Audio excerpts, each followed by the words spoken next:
자, 여러분 1단원 끝났고 2단원도 끝났고 순식간이죠. 별 내용이 없으니까 그런 거예요.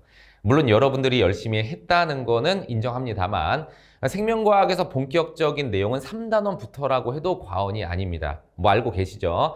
3-1단원이 이제 자극의 전달과 근수축 두 개의 주제로 구성이 되어 있는데 둘 다 난이도가 꽤 있습니다. 게다가 각각 문제가 한 문제씩 나오기 때문에 문제 출제 비중도 굉장히 커요. 두 문제가 나오는 단원이라고 보시면 되죠. 생명과학을 공부하다 보면은 언덕이 크게 두 개가 있습니다. 첫 번째 언덕이 이 단원이 되고요. 두 번째 언덕이 조금 더 높은데 뭐 다 아시다시피 유전이 되겠습니다.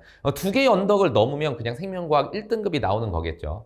자, 어쨌든 뭐 생명과학에서 어려운 단원이란 얘기인데 보통 어렵다는 게 개념이 어렵다라는 얘기는 아니고 개념도 좀 까다롭긴 한데 개념보다는 문제풀이를 위한 추가적인 학습이 필요하다. 이럴 때 단원이 어렵다라고 합니다. 마찬가지로 이것도 개념만 안다고 문제가 풀리진 않고요. 제가 어쨌든 여러분들이 잘 풀 수 있게 다 만들어 드리도록 하겠습니다. 내용을 보면 신경 조직에 대한 이야기입니다. 우리 몸을 구성하는 조직이 이제 크게 4가지가 있는데 신경 조직의 기능이 뭐예요? 여러분, 우리 몸에 다 퍼져 있습니다. 머리끝부터 발끝까지 이렇게 다 거미줄처럼 연결되어 있는데 바로 통신망의 기능을 하죠. 신호를 빠르게 주고받아서 뭐 예를 들어 뇌가 새끼발가락에 명령 내리면 새끼발가락 까닥까닥 바로 할 수 있고요. 반대로 새끼발가락이 찍히면 바로 아픈 걸 알 수가 있죠. 이게 바로 다 신경 덕택이라고 보시면 됩니다. 신경도 역시 우리 인체이기 때문에 세포로 구성이 되어 있는데 이 신경을 구성하는 세포를 뭐라고 불러? 뉴런이라고 부릅니다. 뉴런. 그러니까 뉴런에 대해서 배운다라고 보시면 돼요. 뉴런이 당연히 신호를 주고받기에 적합한 구조를 하고 있는 세포겠죠. 그래서 이제 뉴런의 구조를 먼저 배우고 그 다음에 신호를 어떻게 만들어서 가는지 흥분의 전달로 넘어가도록 하겠습니다. 위에 있는 것보다 밑에 있는 게 이제 문제에서 응용이 많이 되겠죠. 출제를 보면 6구 수능에 다 한 문제씩 나왔으니까 보통 한 문제씩 나온다라고 보시면 되고요. 이 단원 안에 속해 있는 근수축도 또 한 문제가 따로 나옵니다. 평균 정답률이 57.6이에요. 22학년도 기준으로. 여러분 보시면 어때요? 1, 2단원하고는 차원이 다르죠. 정답률이 훨씬 낮고 오답률이 매우 높은데요. 물론 정답률이 이것보다 더 낮은 단원도 있죠. 유전이라고. 근데 그보다 오히려 더 중요할 수 있습니다. 왜냐면 정답률이 너무 높거나 낮으면요. 거의 변별력에 영향을 안 줘요. 거의 다 맞거나 거의 다 틀리게 되니까. 이 정도 한 50%대 정답률을 보이는 단원이 사실 중위권과 상위권을 나누는 기준이 됩니다. 하위권은 상관이 없어요. 하위권 애들은 못 맞춰요. 중위권과 상위권을 나누는 기준이 된다라고 보고요. 그래서 등급에도 영향을 제일 많이 주고 어찌 보면은 가장 형식적으로 시험에서 중요한 단원이라고 보셔도 됩니다. 물론 다 중요하죠. 쉬운 단원 틀리면 더 안 되니까. 하지만 결국은 공부하면 맞는 게 사실이고요. 그 다음에 매우 어려운 단원은 현실적으로 맞는 학생이 극히 일부이기 때문에 찍어서 맞는 친구가 훨씬 많아요. 푸는 친구가 별로 없어. 그렇기 때문에 내가 풀어서 맞아서 높은 단계로 올라가기 위해서 가장 중요한 단원이다. 계속 제가 강조를 드릴게요. 근수축 때도 똑같은 말 한 번 더 할 겁니다. 자, 어쨌든 여러분 다 준비가 되었다라고 생각을 하고 시작을 하도록 하겠습니다. 여러분 필기가 이제 슬슬 귀찮아질 텐데요. 그런 생각하시면 안 되고요. 그냥 제 말 믿고 따라와 주세요. 여러분들의 노트가 복습에 있어서 가장 빠르고 효율적인 개념서가 될 겁니다. 더 자세한 개념서는 있죠. 책, 교재라고. 하지만 가장 빠른 건 여러분들의 필기 노트가 되니까 믿고 따라와 주세요. 한번 시작을 해볼게요. 자, 여러분 제목부터 쓰고 갑시다. 단원명이죠. 3-1. 자, 자극의 전달과 근수축. 물론 오늘은 이제 자극의 전달을 하겠죠. 그래서 이제 뉴런을 먼저 볼 건데요. 뉴런의 구조. 그러니까 앞부분은 내용이 쉽습니다. 뭐 외우기만 하면 되니까. 뭐 아까 말씀드렸다시피 뉴런은 신경을 구성하는 세포입니다. 그래서 이제 뭐 신경세포라고 보시면 되는데 역시 세포니까 뭐 핵도 있고 뭐 소기관도 있고 하겠죠. 근데 신호를 주고받는 기능을 하니까 거기에 적합하게 좀 길어요. 여러분들이 뭐 처음 보는 모습은 아니니까 제가 그려볼게요. 그러니까 이런 식으로 그리시면 되는데 뭐 저보다 그림 잘 그리시면 똑같이 안 그리셔도 됩니다. 자, 여기다 핵 하나 그리고 자, 이렇게. 어때요? 제가 예전에 그 미술학원 어릴 때 좀 3개월 다닌 적이 있거든요. 좀 티 좀 나나? 자, 어쨌든 여기 이제 또 비엔나 같은 거 좀 달려있죠?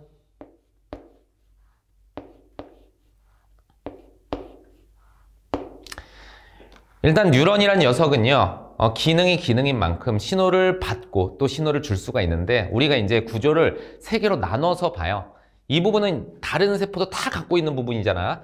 여기를 우리가 자 신경세포체라고 하는데 뭐 내가 핵만 그렸지만 핵 말고 뭐 미토콘드리아도 있고 그래서 다양한 물질 대사, 생명 유지 활동이 일어납니다. 물론 얘한테는 중요하지만 우리가 공부할 때 중요한 건 아닌 게 뉴런의 어떤 특징적인 기능, 그 기능을 하는 부분을 위주로 봐야겠죠. 그래서 얘의 특징적인 부분이 이렇게 튀어나온 돌기들 있죠. 이런 녀석들. 혹은 여기 길쭉한 돌기 있죠. 요 녀석들을 잘 봐야 되는데 자 여기 있는 걸 우리가 가지돌기라고 하고 그러니까 나뭇가지 생겨서 가지돌기 맞아요. 여기 이제 길게 뻗어 있는 거를 축삭돌기라고 하는데 각각 신호를 주고받는 기능을 하겠죠. 자 누가 신호를 줄까요? 누가 받고 이 가지돌기가 신호를 받습니다. 뭐 여러 곳으로 받을 수 있고 그 다음에 축삭돌기가 남한테 신호를 줍니다. 그래서 가지돌기는 신호를 수용하는 기능을 하고 자 축삭돌기는 신호를 전달하는 기능을 하는데 왜 이렇게 되는지는 이제 뒤에 배워요. 얘는 신호를 받을 수 있는 수용체를 가지고 있고 축삭돌기는 끝부분에 신호를 전달할 수 있는 물질을 분비를 합니다. 뒤에 배우니까 그때 보시고. 근데 어쨌든 얘가 신호를 뭐 보내긴 보내는데 굉장히 빨리 보내야지 얘의 가치가 있는 거잖아요. 만약에 신호를 얘가 느리게 보낸다라고 쳐봐요. 새끼발가락에 찍혔는데 5초 후에야 내가 알아. 그럼 얘가 뭔 의미가 있습니까? 찍히고 나서 한참 후에 가다가 이러면 어디서 찍힌지도 모르잖아. 신호를 빨리 보내긴 보내는데 특히 축삭돌기에서 신호가 빨리 갑니다. 왜냐면 뉴런 길이의 대부분을 얘가 차지하니까. 그래서 여기서 신호를 빨리 보낼 수 있는 장치가 있을 텐데 그게 요 달려있는 구조라고 여러분들이 예측을 할 수가 있겠죠. 좀 확대를 해보면은 확대를 해볼게요. 이렇게 생겼고 뭔가가 이렇게 감고 있는 거예요, 얘들아. 제가 약간 공간이 부족할까 봐 이거 붙여서 그렸는데 좀 떨어뜨려 그려도 돼요, 여러분들은. 그래서 여기서 감싸져 있는 부분을 우리가 마리집, 감싸져 있지 않고 노출되어 있죠. 이 부분을 랑비의 결절이라고 부릅니다. 그래서 축삭돌기는 마리집하고 랑비의 결절이 반복되는 구조라고 볼 수가 있죠. 그러니까 마리집을 달아놓은 이유가 있을 거 아니야. 얘를 달아놓으면 더 빨라지는 거겠죠. 우리가 그렇지 않다면 자원 낭비를 할 필요가 없는 거야. 그래서 어느 정도는 좀 그러려니 해야 되는데 왜냐면 이제 아직 배우지 않은 얘기를 내가 좀 해야 되니까 얘가 신호를 빨리 보내는데 우리가 흔히 뉴런의 신호를 전기 신호라고 합니다. 근데 진짜 전기랑은 좀 달라요. 진짜 전기는 이제 전자가 흐르잖아요. 얘는 전자는 아니고요. 반대로 플러스를 띠는 발음이 너무 좀 촌스러웠다. 플러스를 띠는 이온, 이 이온을 이용해서 신호를 보냅니다. 이게 굉장히 빨리 이동을 하는데 원래 이온은 세포막을 통해서 출입을 합니다. 그러니까 세포막을 통해서 뭐 양이온이나 음이온이 들락날락 거릴 거 아니야. 그럼 신호가 갈 때 도움이 돼, 방해가 돼. 당연히 방해가 되잖아. 그래서 다른 이온들이 전혀 출입하지 못하도록 막아놓은 게 마리집이라고 보시면 돼요. 그래서 자 마리집과 랑비의 결절의 차이는 첫 번째 근본적으로 자 이온 출입 유무의 차이가 있고 그걸로 인해서 신호가 이동하는 속도의 차이가 납니다. 마리집은 이온 출입이 불가능하죠. 막혀 있으니까. 근데 랑비의 결절은 세포막밖에 없잖아. 여기는 출입이 가능하다. 또 다 막아놓으면 안 되겠죠. 세포가 물질 출입은 해야 되니까.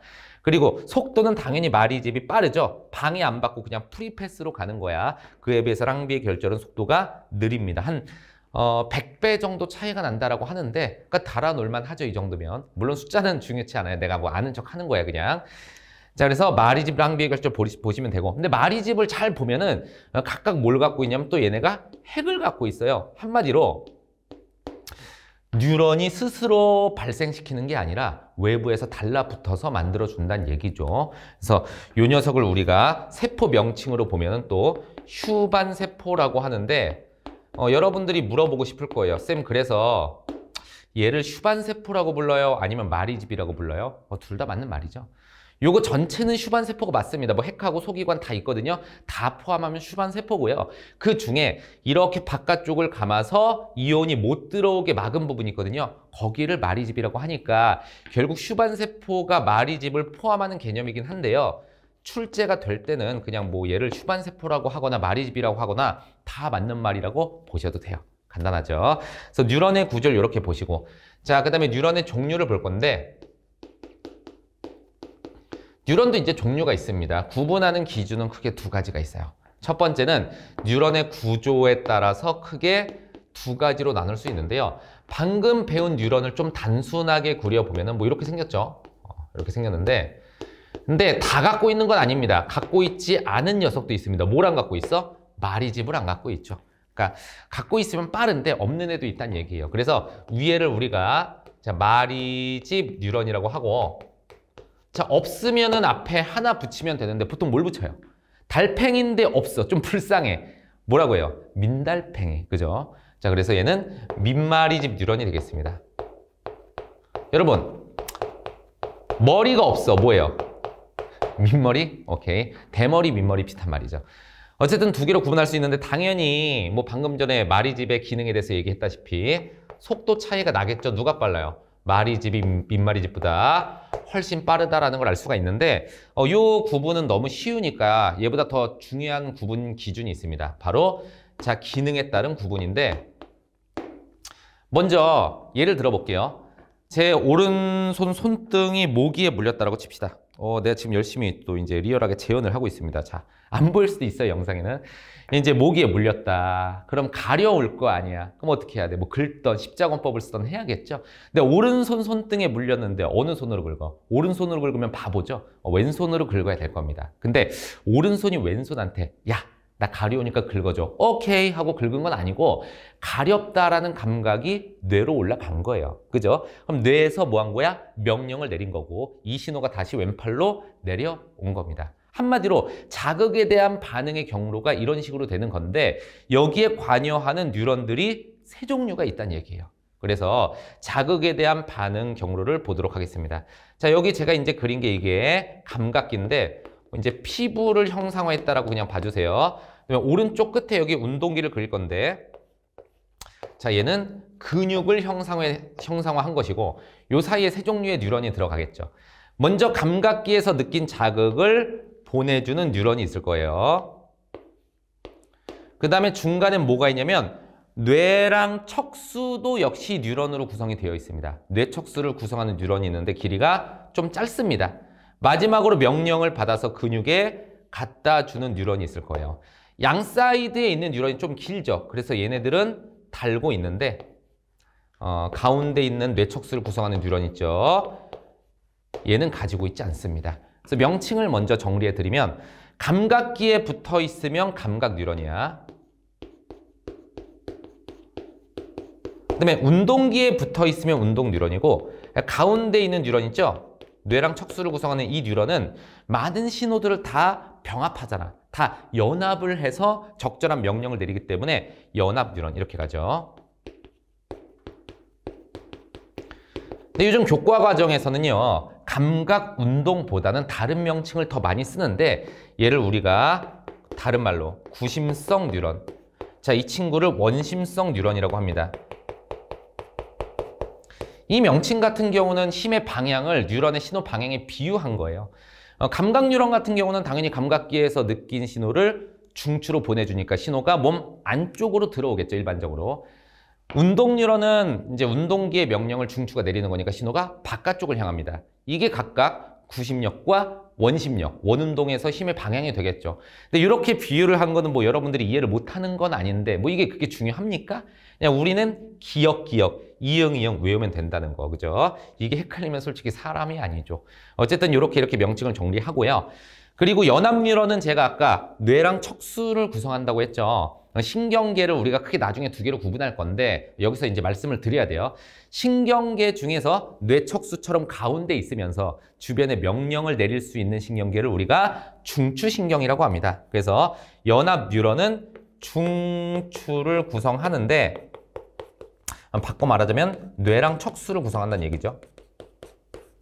그리고 감각이랑 운동 뉴런은요, 가운데 있는 건 아니고 몸의 기관까지 이제 거미줄처럼 길게 뻗어 있을 거 아니야. 그지? 이런 녀석들을 우리가 말초신경이라고 합니다. 그래서 둘 다 말초를 구성하게 됩니다. 자, 기능 같은 경우는 그냥 쉬우니까 말로 설명을 하자면 감각 뉴런은 감각기의 신호를 중추에 갖다 주고요. 그다음에 중추의 기능, 요거는 조금 더 정확히 말씀드리면요. 신호를 다 이렇게 받아들여서 통합합니다. 그리고 적절한 명령을 내리게 되죠. 운동 뉴런은 이제 중추의 명령을 운동기에 갖다 주죠. 감각하고 운동 뉴런의 뭐 기능은 간단한 것이고, 그리고 이제 문제를 여러분들이 풀 때 이 신경세포체의 위치를 잘 보세요. 자, 이것만 봐도 감각 뉴런이라는 걸 알아야 됩니다. 신경세포체가 중간에 있으면 한쪽에 감각기가 있고 한쪽에 중추가 있구나. 이렇게 알아두시고 신호의 방향이 이쪽으로 가겠구나라는 것을 한 번에 파악을 하셔야 된다라고 말씀을 드릴게요. 아셨죠? 자, 그러면 이제 뉴런의 기본적인 내용에 대해서는 했고 이제 신호 만들고 보내는 걸 할 건데요. 오른쪽에 공간이 있지만 주제가 살짝 바뀌니까 여기까지 하고 정리하고 가도록 하겠습니다. 자, 정리해 주세요. 자, 두 번째 주제는 이제 흥분이 신호예요. 어떻게 발생하고 이동하냐, 뭐 이런 내용을 본다라고 보시면 되는데 배경 지식이 몇 개 필요합니다. 단어 공부를 해야 돼요. 자, 첫 번째로 이제 막전위란 단어인데, 자, 막전위의 뜻은 이제 세포막을 기준으로 한 안팎의 전위차예요. 그러니까 원래 뉴런이 아니라고 해도 세포는 다 가지고 있습니다. 안팎을 구성하는 물질의 조성이 다를 거 아니에요, 세포는.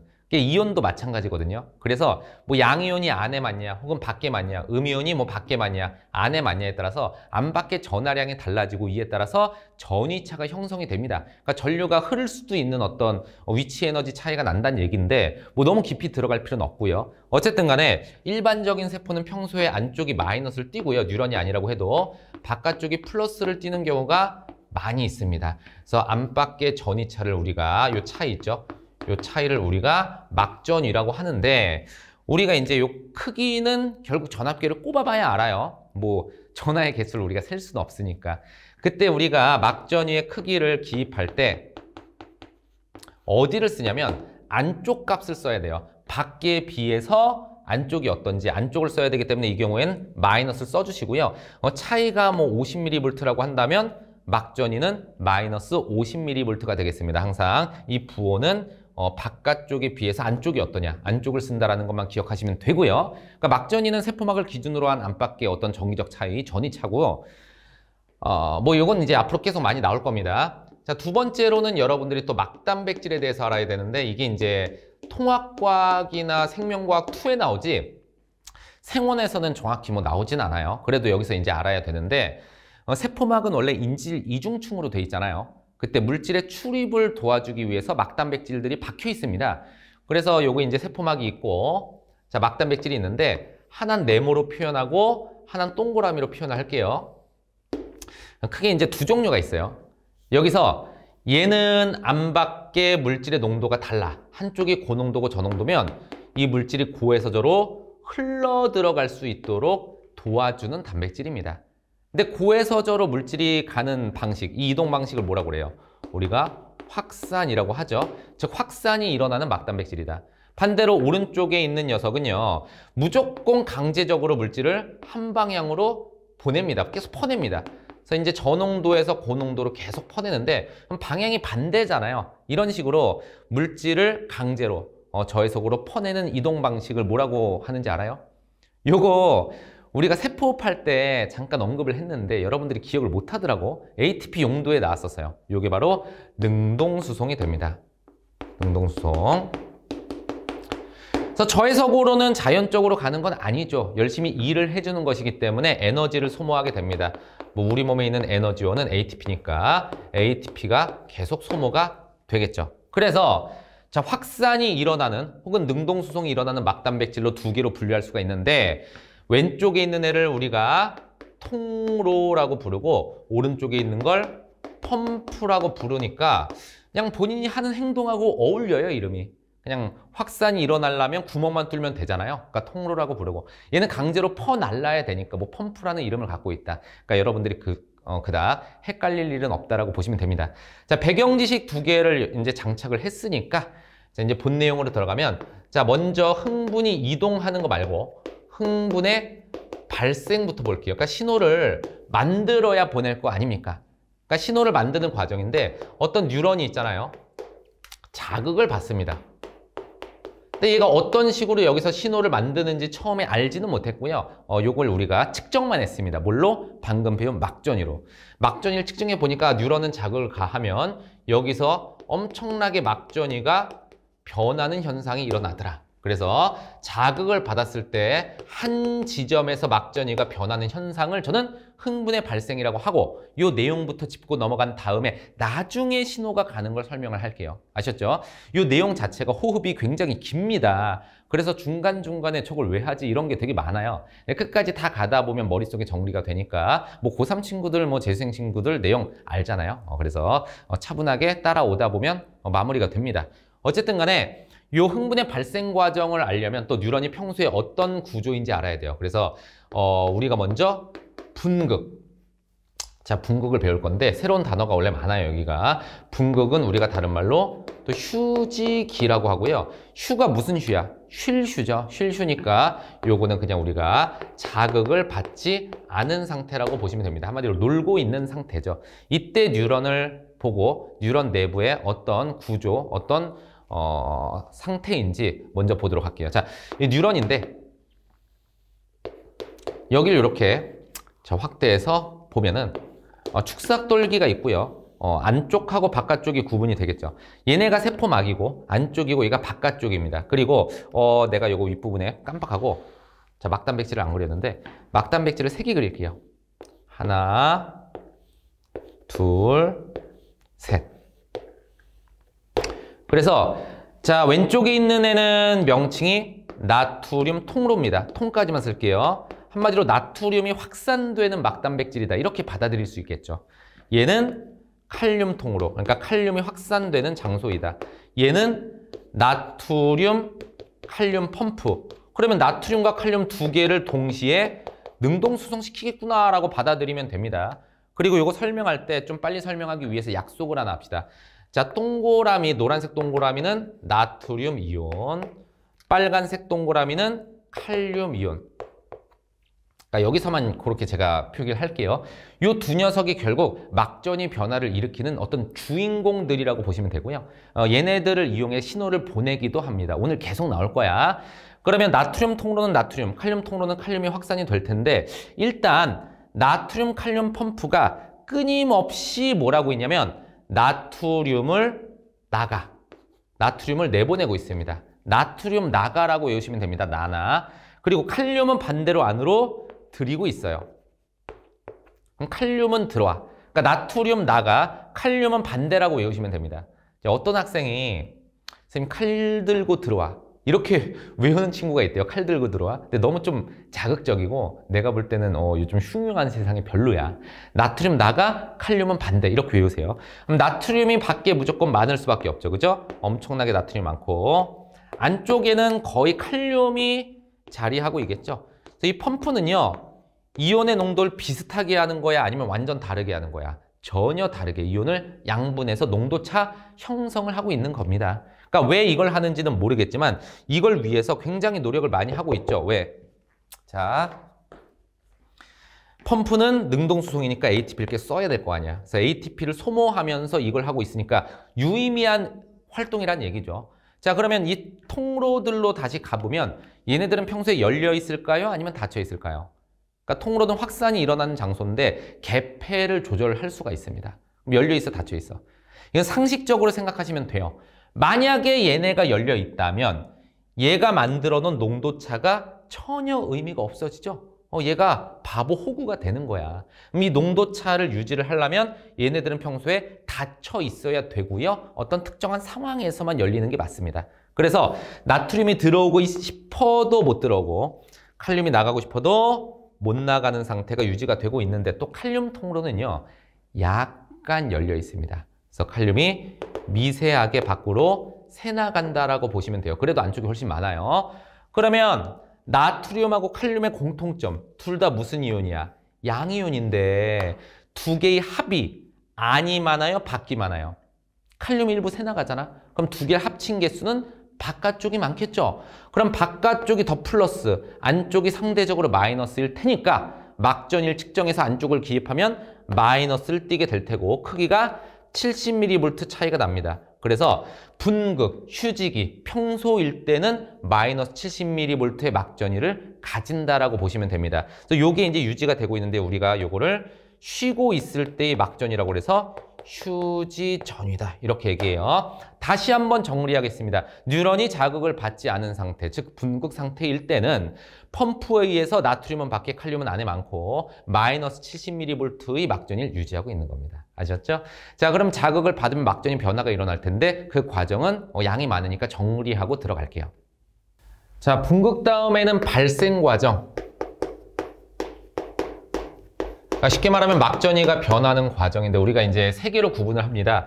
방금 전에 배웠던 평소 상태인 분극, 자극을 받고 나서 막전위가 마구마구 올라가는 탈분극, 원상태로 되돌아오는 재분극. 이렇게 세 개로 구분을 하고, 그리고 이제 세 개에 대한 어떤 이온의 출입 과정을 보기 위해서 축삭돌기를 그릴 건데요. 자, 같은 뉴런의 같은 축삭돌기인데 시간에 따라서 이제 세 개를 그렸다라고 보시면 됩니다.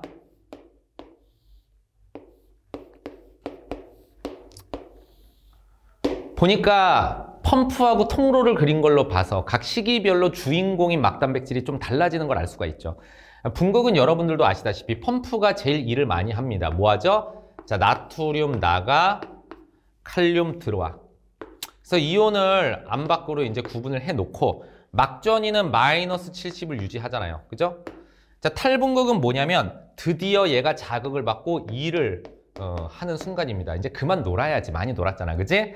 그럼 자극을 받는 순간 막전위가 마이너스 70에서 플러스 30까지 올라갑니다. 또는 35까지. 막전위가 올라가려면, 플러스까지 올라가려면 어떻게 해야 돼?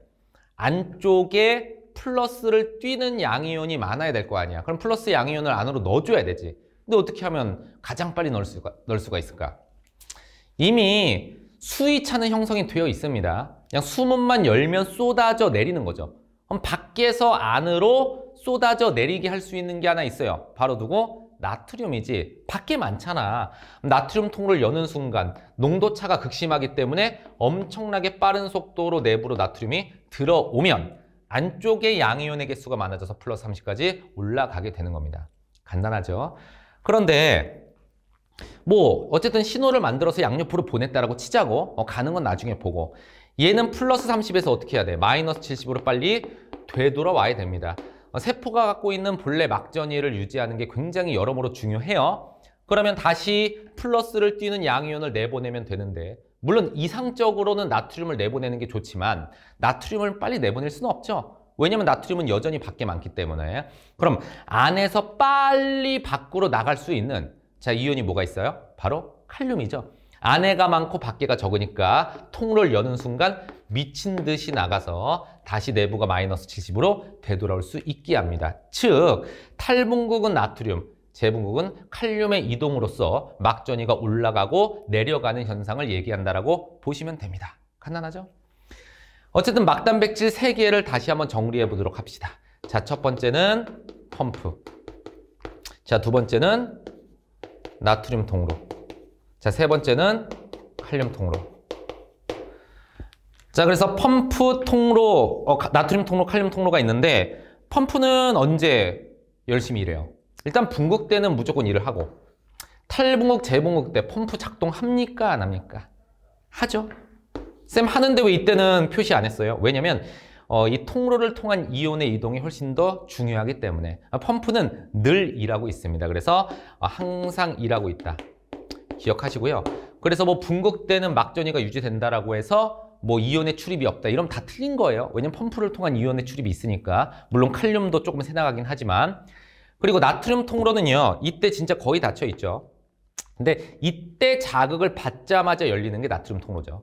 이때는 다시 닫힌다라고 보시면 됩니다. 왜냐면 계속 열려 있으면 나트륨이 들어오기 때문에 칼륨을 통해서 나가는 어떤 활동이 상쇄가 되겠죠. 막전위한테 있어서는. 그러니까 이때 닫아놓고요. 칼륨 통로는 평소에 거의 닫혀 있고 이때도 아직 열면 안 되고요. 칼륨을 언제 내보내? 막전위를 낮추는 재분극 때 열어서 내보내야겠죠. 물론 얘랑 얘는요. 아까 말씀드렸다시피 자, 소량은 열려 있다. 요거는 사실입니다. 그래서 이런 식으로 이제 막전위의 변화가 이온의 출입에 의해서 이루어지고요. 제일 중요한 건 누구예요? 역시나 이거랑 이게 되겠죠. 왜냐면 이때 나트륨 통로가 열린 게 결국 막전이 상승을 주는 것이고 이때 막전이 하강을 주는 것은 칼륨 통로가 열린 것이기 때문에 제일 중요하고, 그리고 이제 문제 많이 나오는데 여러분들이 주의해야 될 게 자, 이온의 농도 비교입니다. 자, 어차피 나트륨하고 칼륨 농도를 얘기하는 것일 텐데 나트륨은 안쪽이 많아요? 아니면 바깥쪽이 많아요? 항상 나트륨 나가 펌프가 내보내고 있잖아. 그러니까 밖이 많고, 칼륨은 반대로 안쪽이 더 많은데 중요한 건 이건 뻔한 얘기인데 더 중요한 건 항상이란 겁니다. 이 말은 분극이든 탈분극이든 재분극이든 간에 전부 다 이게 유지가 된다는 얘기야. 물론 이온의 어떤 양은 좀 달라지겠지만 대소관계가 바뀌진 않아요. 예를 들어서 탈분극 때 나트륨이 안으로 들어오잖아. 그럼 안쪽이 더 많아지는 걸로 물어보는 경우가 있는데 절대 그렇지 않습니다. 왜냐면 근본적으로 확산이라는 것은 고에서 저로만 갑니다. 그러면 고에서 저로 확산이 이루어지는데 하루 종일 확산이 일어나도 안팎이 같아질 수는 있겠지만 역전이 될 수는 없죠. 확산은 많은 데서 적은 데로만 가는데. 근데 잠깐만 열어놓기 때문에 여전히 밖에가 나트륨이 더 많다고 보시면 되고 칼륨도 이때 여전히 안이 더 많습니다. 그래서 여기 항상이라는 것은 무조건 기억하세요. 시점하고 상관이 있다 없다? 없다. 자, 그러면 막전이가 변하는 걸 배웠으니까 저것을 우리가 자 그래프로 한번 표현을 해볼게요. 자, 근데 그래프를 우리가 두 개를 이제 다룰 건데 가로축은 둘 다 시간이고 얘는 방금 이제 예고했듯이 막전이 그래프인데요. 자, 얘는 이제 세로축이 이온 투가도입니다. 너무 둘을 가까이 붙였네. 자, 막전이 그래프 간단하니까 원래 평소에 아무 일도 없을 때 몇이라고 그랬어요? 마이너스 70이라고 그랬죠? 이렇게 유지가 되다가 뭘 받으면? 자, 자극을 받으면 얘가 이제 올라갔는데 좀 느리게 올라갔다가 빠르게 올라갑니다. 근데 여러분들은 좀 더 크게 그리면 좋아요. 자, 최대한 올라갔을 때가 몇이야? 플러스 30이라고 그랬죠. 그럼 다시 내려오는데 이때 좀 많이 내려갔다가 올라옵니다. 그래서 이렇게 보시면 됩니다. 이렇게. 자, 여기서 우리가 이 구간을 이렇게 나눠보자면, 그죠? 평소에 아무 일도 없을 때 뭐라고 그래요? 분극이라고 그러죠. 막전이가 올라갈 때를 탈분극, 원상복귀가 될 때를 재분극. 이거 다 끝나면 뭐야? 다시 분극이 되겠죠.